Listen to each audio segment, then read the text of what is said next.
अगर इस सरकार से कोई भी कुछ कहीं सड़क के बारे में कहे, कहीं रोजगार के बारे में कहे, कहीं बीमारी के बारे में कहे, कहीं अत्याचार के बारे में कहे, कहीं गरीब लोगों की त्रासदी के बारे में कहे, बेघरों को घर के लिए कहे, या जो लगभग यहाँ की 20% आबादी जो भूखी सोती है इस भारत की, उसकी भूख के बारे में अगर कोई चर्चा करे, तो कुछ ऐसे अंधे भक्त हैं जो अंधभक्ति में इतने लीन हो गए कि लीडर को लीडर ना समझकर पिताजी से इस दर्जे में पहुंच गए। कोई भी सवाल करना, किसी भी तरह की समस्या इस सरकार के सामने बताना एक गुनाह मानो। एक ऐसा रूप या अंधभक्तों का बन जाता है कि जिसका जवाब तो देते नहीं, इधर उधर की बातें घुमा के उसको गुमराह करते रहते हैं सवाल पूछने वालों को।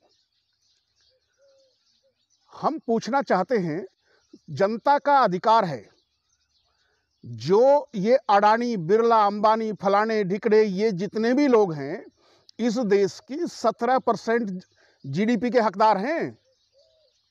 मात्र इनसे सरकार को 17% की आमदनी होती है, और जो 83% बैलेंस बचती है वो एक लगा के ठेले वाले से, रिक्शा वाले से, मजदूर से, और जो बड़े तबके तक आदमी खरीदारी करता है इस देश में, वो सरकार की पूर्ति करता है टैक्स की 83%। अगर ये जनता एक साल के लिए, मात्र एक साल के लिए बाजार की खरीदारी छोड़ दे, सेल्फ जीना शुरू कर दे कि जो मेरे पास है मैं उसी से अपना भरण पोषण करूंगा एक साल के लिए, क्या हाल होगा इस सरकार का। और जब सरकार को ये 100% जीडीपी तक 100% टैक्स देने तक तैयार है, देती है, तो क्या सड़क नहीं मांगेगी, स्वास्थ्य नहीं मांगेगी, अपना घर नहीं मांगेगी, बेसहारों को सहारा नहीं मांगेगी। राजा का काम होता है प्रजा की जान और माल की रक्षा करना, और जब जान और माल की रक्षा होनी बंद हो जाए, फिर कैसी सरकार, कैसा राजा, फिर तो आम आदमी की तरह ही हमारे लिए। तो वो सरे रहा बच्चियों को जिंदा जलाया जाता है, सरे रहा जिंदा, ये वो सरकार है। यहां पता ही नहीं लगता कि कितनी त्रासदी हो रही है। आंकड़े नहीं देते, 2-2 साल तक तो ये आंकड़े नहीं देते। ये पहली इस देश में सरकार आई है कि 2 साल तक आंकड़े नहीं देते। अब स्वास्थ्य की वजह से, इस महामारी की वजह से, जिसे महामारी बताया जा रहा है, इसकी वजह से लोग जितने मर रहे हैं, क्या इनका हिसाब सरकार से ना पूछा जाए, सरकार से कोई सवाल ना करा जाए। स्वास्थ्य के बारे में सरकार ने कर क्या दिया? 1 पैसा वैक्सीन पर खर्च नहीं किया। 1 पैसा कैसा होता है? फिर ये पीएम केयर फंड, ये फलाना फंड, ढिकड़ा फंड कहां चले गए? देश किस स्थिति से गुजर रहा है? यहां 1100 लोगों पे एक डॉक्टर की जरूरत है। जिस WHO का ढोल पीट रही है, WHO कहता है कि भारत में नहीं, विश्व में 1100 लोगों पे एक डॉक्टर की जरूरत है। और पता है यहां कितने लोगों पे डॉक्टर है? 11,300 लोगों पे एक डॉक्टर आता है। और ऐसे ऐसे राज्य मेरे इस देश में हैं जो 29,000 और 30,000 पे एक डॉक्टर है। ये मेडिकल कॉलेजों की आज तक व्यवस्था पूरी नहीं कर पाए। क्यों डॉक्टरों की इतनी कमी हो रही है? बच्चे यहां से पढ़ने के लिए जो भी सोचता है वो विदेश भाग रहा है।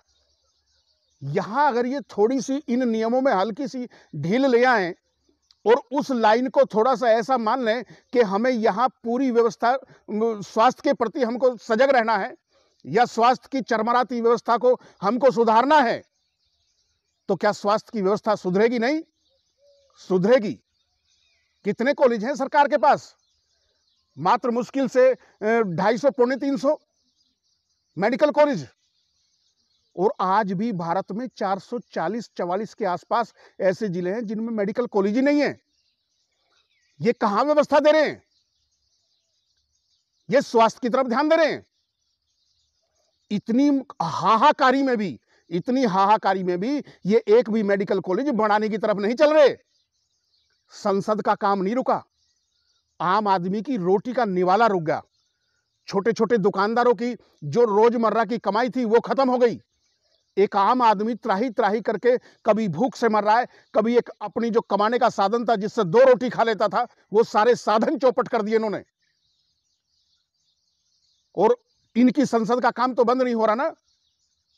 संसद का काम रोक के 2, 4, 10, 20 होटलों का काम तुम्हारे हॉस्पिटलों का काम उठा देते। अगर हॉस्पिटल, अस्पताल ये बनाने का काम उठा देते, लगता जनता को कि हाँ, इस महामारी की तरफ इनका ध्यान है। लेकिन महामारी का जब तक इस तरफ ध्यान ही नहीं है, तो आम लोगों को लगने लगता कि हो सकता है कि ये महामारी ना होकर ये मजाक चल रहा हो देश के साथ।